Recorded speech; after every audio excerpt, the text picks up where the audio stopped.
Ulangan pasal 15 ayat 1-11. Tahun penghapusan hutang. Pada akhir 7 tahun, engkau harus mengadakan penghapusan hutang. Inilah cara penghapusan itu. Setiap orang yang berpiutang harus menghapuskan apa yang dipinjamkannya kepada sesamanya. Janganlah ia menagih dari sesamanya atau saudaranya, karena telah dimaklumkan penghapusan hutang demi Tuhan. Dari seorang asing boleh kau tagih, tetapi piutangmu kepada saudaramu haruslah kau hapuskan. Maka tidak akan ada orang miskin di antaramu, sebab sungguh Tuhan akan memberkati engkau di negeri yang diberikan Tuhan Allahmu kepadamu untuk menjadi milik pusaka. Asal saja engkau mendengarkan baik-baik suara Tuhan Allahmu dan melakukan dengan setia segenap perintah yang kusampaikan kepadamu pada hari ini. Apabila Tuhan Allahmu memberkati engkau seperti yang dijanjikannya kepadamu, maka engkau akan memberi pinjaman kepada banyak bangsa. Tetapi engkau sendiri tidak akan meminta pinjaman. Engkau akan menguasai banyak bangsa, tetapi mereka tidak akan menguasai engkau. Jika sekiranya ada di antaramu seorang miskin, salah seorang saudaramu di dalam salah satu tempatmu, di negeri yang diberikan kepadamu oleh Tuhan Allahmu, maka janganlah engkau menegarkan hati ataupun menggenggam tangan terhadap saudaramu yang miskin itu. Tetapi engkau harus membuka tangan lebar-lebar baginya dan memberi pinjaman kepadanya dengan limpahnya, cukup untuk keperluannya, seberapa ia perlukan.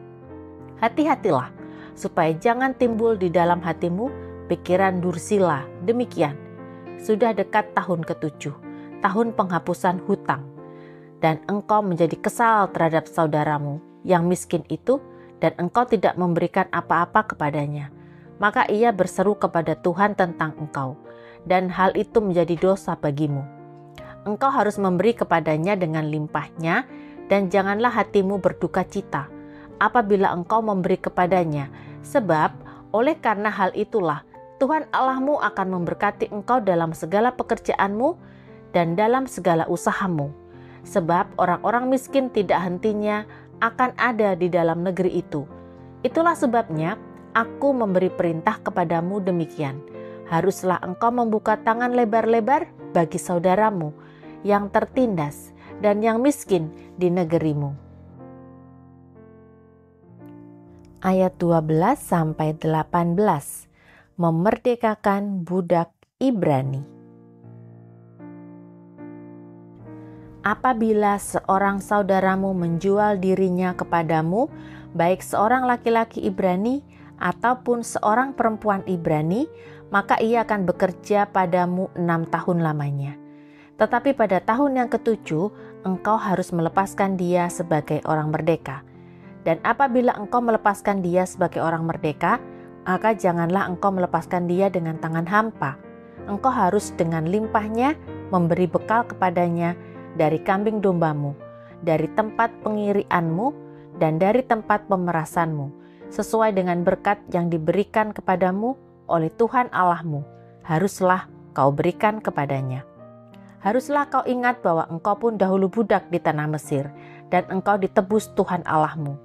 Itulah sebabnya aku memberi perintah itu kepadamu pada hari ini. Tetapi apabila dia berkata kepadamu, aku tidak mau keluar meninggalkan engkau, karena ia mengasihi engkau dan keluargamu, sebab baik keadaannya padamu, maka engkau harus mengambil sebuah penusuk dan menindik telinganya pada pintu, sehingga ia menjadi budakmu untuk selama-lamanya. Demikian juga kau perbuat kepada budakmu perempuan. Janganlah merasa susah apabila engkau melepaskan dia sebagai orang merdeka. Sebab 6 tahun lamanya ia telah bekerja padamu dengan jasa 2 kali upah seorang pekerja harian. Maka Tuhan Allahmu akan memberkati engkau dalam segala sesuatu yang kau kerjakan. Ayat 19-23. Anak sulung ternak.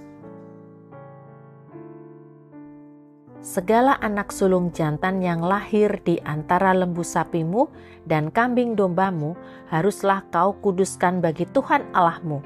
Janganlah engkau memakai anak sulung lembumu dan janganlah engkau menggunting bulu anak sulung dombamu. Di hadapan Tuhan Allahmu, engkau harus memakan dagingnya tahun demi tahun di tempat yang akan dipilih Tuhan, engkau ini dan seisi rumahmu. Tetapi apabila ada cacatnya, jika timpang atau buta, bahkan cacat apapun yang buruk, maka janganlah engkau menyembelihnya bagi Tuhan Allahmu. Di dalam tempatmu boleh engkau, baik orang najis maupun orang tahir, memakan dagingnya, seperti daging kijang atau daging rusa. Hanya darahnya janganlah kau makan, haruslah kau curahkan ke tanah seperti air.